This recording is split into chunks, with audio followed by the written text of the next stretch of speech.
मेरे प्यारे विद्यार्थियों, हम टॉप 10 करंट अफेयर्स लेके आए हैं आप लोग के बीच। और मैं आपको बता दूं कि प्रत्येक दिन डेली का जो है आपको करंट अफेयर्स हम लेके आएंगे। रात्रि 9 बजे 15 मिनट से आधा घंटा का सेशन होगा लाइव। तो आप लोग जुड़ने की कोशिश कीजिएगा। चलिए, आज का पहला करंट अफेयर्स परीक्षा के दृष्टिकोण से तो HDI ये होता है, क्या होता है समझ लीजिए। मानव प्रत्यास्था सूचकांक। तो ये जो होता है ये विकसित देशों का मानदंड है, मापदंड।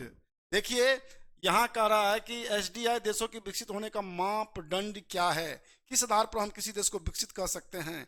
तो देख लीजिए, सबसे पहला आप याद रख लीजिए, दिया है यहाँ पर साक्षरता दर, शिक्षा तक पहुंच और स्वास्थ्य सुविधा। याद कर लीजिए मेरे प्यारे विद्यार्थी, तीनों बहुत जरूरी है किसी भी देश की विकसित होने का। जो कोई भी देश, जैसे भारतीय विकसित बनेंगे तो इनके लिए सबसे पहले साक्षरता दर को बढ़ाना पड़ेगा, शिक्षा तक पहुंच बढ़ाना पड़ेगा, और यहाँ के लोगों को स्वास्थ्य सुविधा देनी होगी।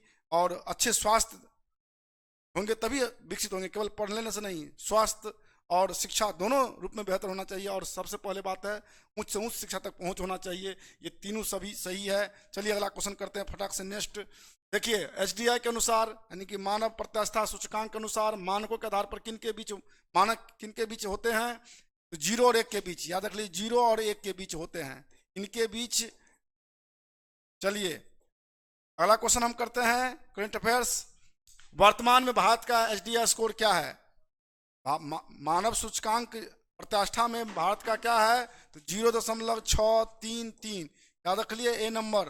अगला क्वेश्चन करते हैं हम आपको कि विश्व बैंक के अनुसार, आप जानते हैं कि विश्व बैंक सभी देशों को क्या नाम है ऋण मुहैया कराता है।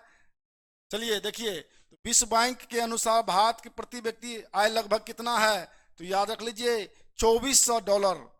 और ये $76,400 अमेरिका का है, और $12,700 आपको चीन का है। तो चलिए, यहाँ पर भारत का पूछ रहा है, तो भारत का $2400 प्रति व्यक्ति आय है। चलिए हम अगला नेक्स्ट क्वेश्चन करते हैं।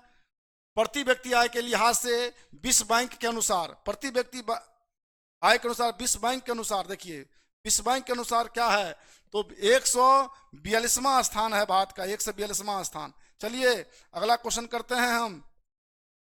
विश्व बैंक के अनुसार सबसे अधिक प्रति व्यक्ति आय वाला देश कौन सा है? विश्व बैंक जो पूरे देश को जितने भी विकासशील देश है उनको ऋण मुहैया करता है।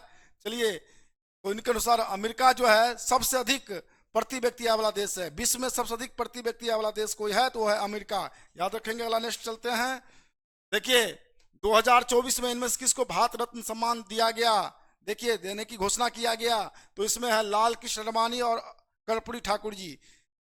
तो लाल कृष्ण आडवाणी, आप जानते हैं लाल कृष्ण आडवाणी को, आप समझ लीजिए लाल कृष्ण आडवाणी 1951 से ही वो जनसंघ जो बना था श्याम प्रसाद मुखर्जी के द्वारा बना। उनके बाद 1977 में ये क्या नाम है जो सरकार बनी जनता पार्टी, उनका भी सदस्य ये पार्टी के सदस्य रहे हैं। उनके बाद आपको मैं बता दूं 1980 में भारतीय जनता बीजेपी जो आप अभी भारतीय जनता पार्टी है उनका स्थापना हुआ था, जिसका प्रथम अध्यक्ष अटल बिहारी वाजपेयी जी थे। चलिए अगला क्वेश्चन हम करते हैं। संयुक्त राष्ट्र के मानव विकास सूचकांक में भारत की रैंकिंग विश्व में कितनी है? किसके अनुसार? संयुक्त राष्ट्र के अनुसार। तो भारत का 132वां है। याद रख लीजिए मेरे प्यारे विद्यार्थियों। अगला क्वेश्चन चलते हैं।